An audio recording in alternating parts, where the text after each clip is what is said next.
ನಮಸ್ಕಾರ. ನೀವು ನೋಡ್ತಾ ಇದ್ದೀರಾ ನ್ಯೂಸ್ 18 ಡಿಜಿಟಲ್ ಕಾಂಟೆಂಟ್. ನಾನು ನವಿತಾ ಜೈನ್.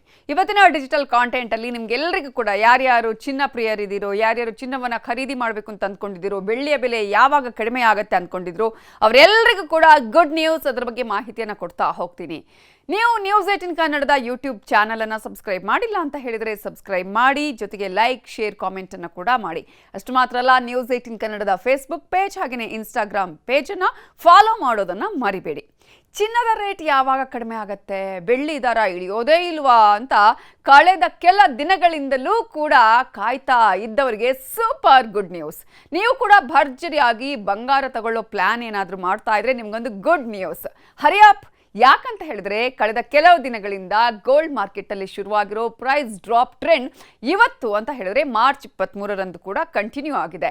ಚಿನ್ನದ ಜೊತೆಗೆ ಬೆಳ್ಳಿ ರೇಟ್ ಕೂಡ ಪಾತಾಳಕ್ಕಿಳಿದಿದೆ. ಮದುವೆ ಮನೆಗಳಿಗೆ ಹಾಗೂ ಆಭರಣ ಪ್ರಿಯರಿಗೆ ಇದೊಂದು ಭರ್ಜರಿ ಗಿಫ್ಟ್ ಅಂತಾನೆ ಹೇಳಬಹುದು.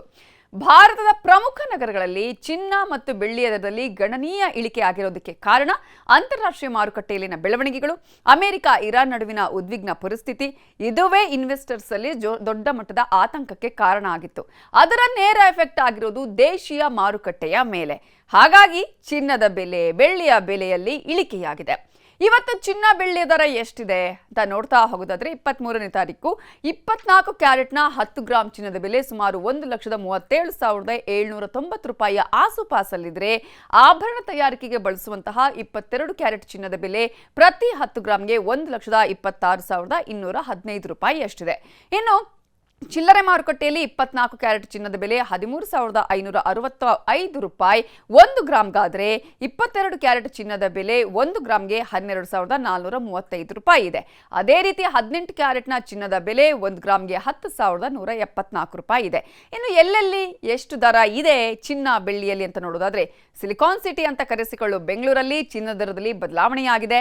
ಇವತ್ತು 24 ಕ್ಯಾರೆಟ್ನ 1 ಗ್ರಾಮ್ ಚಿನ್ನದ ಬೆಲೆ 13,565 ರೂಪಾಯಿ ಇದ್ರೆ, ನಿನ್ನೆ 14,597 ರೂಪಾಯಿ ಇತ್ತು. ಅಂದರೆ 1,032 ರೂಪಾಯಿ ಕಡಿಮೆಯಾಗಿದೆ. ಅದೇ ರೀತಿ 22 ಕ್ಯಾರೆಟ್ನ 1 ಗ್ರಾಮ್ ಚಿನ್ನದ ಬೆಲೆ ಬೆಂಗಳೂರಲ್ಲಿ 12,435 ರೂಪಾಯಿ ಇದ್ರೆ, ನಿನ್ನೆ 13,380 ರೂಪಾಯಿ ಇದ್ದಿದ್ದು 945 ರೂಪಾಯಿ ಕಡಿಮೆಯಾಗಿದೆ. ಜೊತೆಗೆ ಕಳೆದ 10 ದಿನಗಳಿಂದಲೂ ಕೂಡ ಪ್ರೈಸ್ ಡ್ರಾಪ್ ಆಗ್ತಾನೆ ಇದೆ. ಬೆಲೆಯಲ್ಲಿ ಕಡಿಮೆ ದಿನದಿಂದ ದಿನಕ್ಕೆ ಆಗ್ತಾನೆ ಇದೆ. ಮಾರ್ಚ್ 14, 2026ರಂದು 24 ಕ್ಯಾರೆಟ್ನ 1 ಗ್ರಾಮ್ ಚಿನ್ನಕ್ಕೆ 15,966 ರೂಪಾಯಿ ಇತ್ತು. ಅಂದರೆ ಆಗ 103 ರೂಪಾಯಿ ಮೈನಸ್ ಆಗಿತ್ತು. ಆದರೆ ಇದೀಗ 22 ಕ್ಯಾರೆಟ್ನ 1 ಗ್ರಾಮ್ ಚಿನ್ನಕ್ಕೆ 14,635 ರೂಪಾಯಿ ಇದ್ದಿದ್ದನ್ನು ನಾವಿಲ್ಲಿ ಗಮನಿಸಬಹುದು. ಆವಾಗ ಅಂದರೆ ನಾನು ಆಗಲೇ ಹೇಳಿದ ಹಾಗೆ ಇದು ಮಾರ್ಚ್ 14ನೇ ತಾರೀಕು ಇದ್ದಂತಹ ಚಿನ್ನದ ಬೆಲೆ. ಸೊ 10 ದಿನದಲ್ಲಿ ಇಳಿಕೆ ಆಗ್ತಾನೇ ಇದೆ. ಇನ್ನು ಬರೀ 7 ದಿನದಲ್ಲಿ 24 ಕ್ಯಾರೆಟ್ ಚಿನ್ನದ ಬೆಲೆಯಲ್ಲಿ ಬರೋಬ್ಬರಿ 13,690 ರೂಪಾಯಿಯಷ್ಟು ಕುಸಿತ ಆಗಿರೋದು. ದಿನೇ ದಿನೇ ಏರ್ತಾ ಇದ್ದಂತಹ ಚಿನ್ನದ ರೇಟ್ ಇಷ್ಟೊಂದು ದಿಢೀರ್ ಅಂತ ಕಮ್ಮಿ ಆಗಿರೋದು, ಅದರಲ್ಲೂ ಬೆಂಗಳೂರಿನ ಚಿಕ್ಕಪೇಟೆ, ಜಯನಗರದಂತಹ ಮಾರ್ಕೆಟ್ಗಳಲ್ಲಿ ಬಂಗಾರ ಕೊಳ್ಳೋಕೆ ಕಾಯ್ತಿದ್ದವರ ಮುಖದಲ್ಲಿ ಮಂದಹಾಸ ಮೂಡಿಸಿದೆ. ಬರೀ ಬೆಂಗಳೂರು ಮಾತ್ರ ಅಲ್ಲ, ಸಾಂಸ್ಕೃತಿಕ ನಗರಿ ಮೈಸೂರು, ಹುಬ್ಬಳ್ಳಿ, ಕರಾವಳಿಯ ಮಂಗಳೂರಲ್ಲೂ 24 ಕ್ಯಾರೆಟ್ ಚಿನ್ನದ ಬೆಲೆ 1,45,960 ರೂಪಾಯಿ ಆಗಿದ್ರೆ, 22 ಕ್ಯಾರೆಟ್ನ ಚಿನ್ನದ ಬೆಲೆ 1,33,790 ರೂಪಾಯಿಗೆ ಮಾರಾಟ ಆಗ್ತಿದೆ. ಇನ್ನು ರಾಜ್ಯದ ಪ್ರಮುಖ ಟೌನ್ಗಳಲ್ಲೂ ರೇಟ್ ಸಿಕ್ಕಾಪಟ್ಟೆ ಡೌನ್ ಆಗಿರೋದ್ರಿಂದ ಜ್ಯುವೆಲ್ಲರಿ ಶಾಪ್ಗಳ ಮುಂದೆ ಗ್ರಾಹಕರ ರಶ್ ಕೂಡ ಈಗಾಗಲೇ ಕಾಣಿಸ್ತಾ ಇದೆ. ಇನ್ನು ಬೆಳ್ಳಿಯ ಬೆಲೆಯನ್ನು ನಾವು ನೋಡ್ತಾ ಹೋಗೋದಾದ್ರೆ, ಬೆಳ್ಳಿಯ ರೇಟ್ ಯಾವಾಗ ಕಡಿಮೆ ಆಗುತ್ತೆ, ಲಕ್ಷ ಕೊಟ್ಟು ನಾವು ಬೆಳ್ಳಿ ತಗೊಳ್ಳೋದು ಹೌದಾ ಅಂತ ಪ್ರಶ್ನೆ ಮಾಡ್ತಿದ್ದವರಿಗೂ ಕೂಡ ಗುಡ್ ನ್ಯೂಸ್ ಇದು. ಕಾರಣ ಬೆಳ್ಳಿಯ ದರದಲ್ಲೂ ಕೂಡ ದೊಡ್ಡ ಮಟ್ಟದ ಕುಸಿತ ಆಗಿದೆ. ಬೆಳ್ಳಿ ಕೂಡ ಹೂಡಿಕೆದಾರರಿಗೆ ಅಕ್ಷರಶಃ ದೊಡ್ಡ ಮಟ್ಟದ ಶಾಕ್ ಕೊಟ್ಟಿದೆ. ಕೇವಲ ಒಂದು ವಾರದಲ್ಲಿ ಬೆಳ್ಳಿ ಬೆಲೆ ಬರೋಬ್ಬರಿ 30,000 ರೂಪಾಯಿಯಷ್ಟು ಪಾತಾಳಕ್ಕೆ ಬಿದ್ದಿದೆ. ಜನವರಿಯಲ್ಲಿ ಕೆಜಿಗೆ 4 ಲಕ್ಷ ರೂಪಾಯಿ ದಾಟಿದ್ದ ಬೆಳ್ಳಿ ಬೆಲೆ ಇವತ್ತು 2,35,000 ರೂಪಾಯಿಗೆ ಬಂದು ನಿಂತಿದೆ. ಹೈ ರೇಟ್ ಇದ್ದಾಗ ಬೆಳ್ಳಿ ಕೊಂಡ್ಕೊಂಡವರಿಗೆ ಅಂತೂ ದೊಡ್ಡ ಮಟ್ಟದ ಪೆಟ್ಟು ಅಂತಾನೆ ಹೇಳಬಹುದು. ಇನ್ನು ಬೆಂಗಳೂರಲ್ಲಿ 1 ಕೆಜಿ ಬೆಳ್ಳಿಯ ಬೆಲೆ ಈಗಾಗಲೇ 2,30,000ಕ್ಕೆ ತಲುಪಿದ್ರೆ, ದೆಹಲಿ, ಮುಂಬೈನಲ್ಲಿ 2,13,911 ರೂಪಾಯಿ, ಹಾಗೆಯೇ 2,14,432 ರೂಪಾಯಿ ಮುಂಬೈನಲ್ಲಿ ದಾಖಲಾಗಿದೆ. ಚೆನ್ನೈನಲ್ಲಿ ಬೆಳ್ಳಿಯ ದರ ಪ್ರತಿ ಕೆಜಿಗೆ 2,16,299 ರೂಪಾಯಿಯ ಆಸುಪಾಸಲ್ಲಿದೆ. ಸೊ ಒಂದೇ ದಿನದಲ್ಲಿ ಬೆಳ್ಳಿಯ ಬೆಲೆ ಕೆಜಿಗೆ ಸುಮಾರು 24ರಿಂದ 30 ಸಾವಿರ ರೂಪಾಯಿಯಷ್ಟು ಭಾರಿ ಕುಸಿತ ಕಂಡಿರುವುದು ದೊಡ್ಡ ಮಟ್ಟದಲ್ಲಿ ಈಗಾಗಲೇ ಬೆಳ್ಳಿಯನ್ನ ಪರ್ಚೇಸ್ ಮಾಡುವವರಿಗೂ ಕೂಡ ಒಂದು ಪ್ಲಸ್ ಪಾಯಿಂಟ್ ಅಂತಾನೆ ಹೇಳಬಹುದು.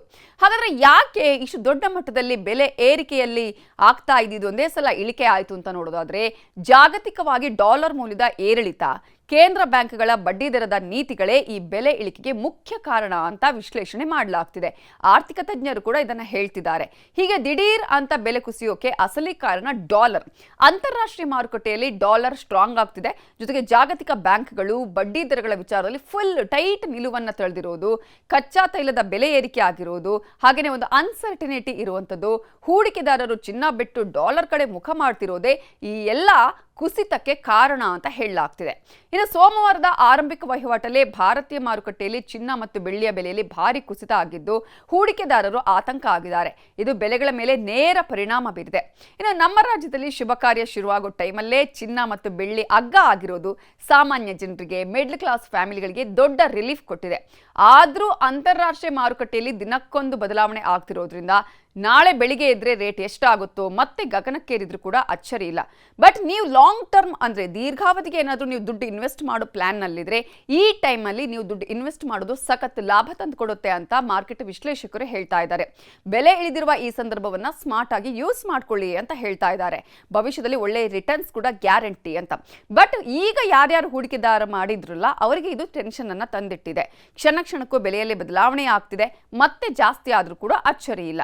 ಹಾಗಾಗಿ ಚಿನ್ನದ ಬೆಲೆ, ಬೆಳ್ಳಿಯ ಬೆಲೆ ಈಗ ಕಡಿಮೆ ಆಗಿರೋದು ಇಮಿಡಿಯೇಟ್ ಆಗಿ ಯಾರ್ಯಾರು ಚಿನ್ನ ಬೆಳ್ಳಿಯ ಬೆಲೆ ಕಡಿಮೆ ಆಗಿದೆ ಅಂತ ಹೇಳಿ ತಗೊಳ್ಳೋದಕ್ಕೆ ಹೋಗ್ತಿರೋ ಅವರಿಗೆ ಪ್ಲಸ್ ಪಾಯಿಂಟ್. ಇನ್ನೂ ಕೂಡ ಕಡಿಮೆ ಆಗಲಿ ಅಂತ ಏನಾದರೂ ಕಾಯ್ತಾ ಇದ್ರೆ ಕಡಿಮೆನೂ ಆಗಬಹುದು, ಜಾಸ್ತಿನೂ ಆಗಬಹುದು. ಹಾಗಾಗಿ ಅದು ನಿಮ್ಮ ವಿವೇಚನೆಗೆ ಬಿಟ್ಟಿದ್ದು ಅಂತ ಹೇಳ್ತಾ ಈ ಹೊತ್ತಿನ News18 ಡಿಜಿಟಲ್ ಕಾಂಟೆಂಟ್ ಅನ್ನ ಮುಗಿಸ್ತಾ ಇದ್ದೀನಿ. Thank you. ನಿರ್ಭೀತ, ನಿಷ್ಪಕ್ಷಪಾತ, ವಿಶ್ವಾಸಾರ್ಹ ಸುದ್ದಿಗಳಿಗೆ ಮತ್ತೊಂದು ಹೆಸರಾಗಿರೋ News18 ಕನ್ನಡ ಈಗ ಆಪ್ನಲ್ಲೂ ಲಭ್ಯ ಇದೆ. ದಯವಿಟ್ಟು ಇಲ್ಲಿರೋ QR ಕೋಡ್ ಅನ್ನ ಸ್ಕ್ಯಾನ್ ಮಾಡಿಕೊಂಡು ಆಪ್ ಡೌನ್ಲೋಡ್ ಮಾಡೋದಕ್ಕೆ ಮರಿಬೇಡಿ. ನಿಮ್ಮ ಬೆಂಬಲ ಹೀಗೆ ಸದಾ ನಮ್ಮೊಂದಿಗಿರಲಿ. ಧನ್ಯವಾದ.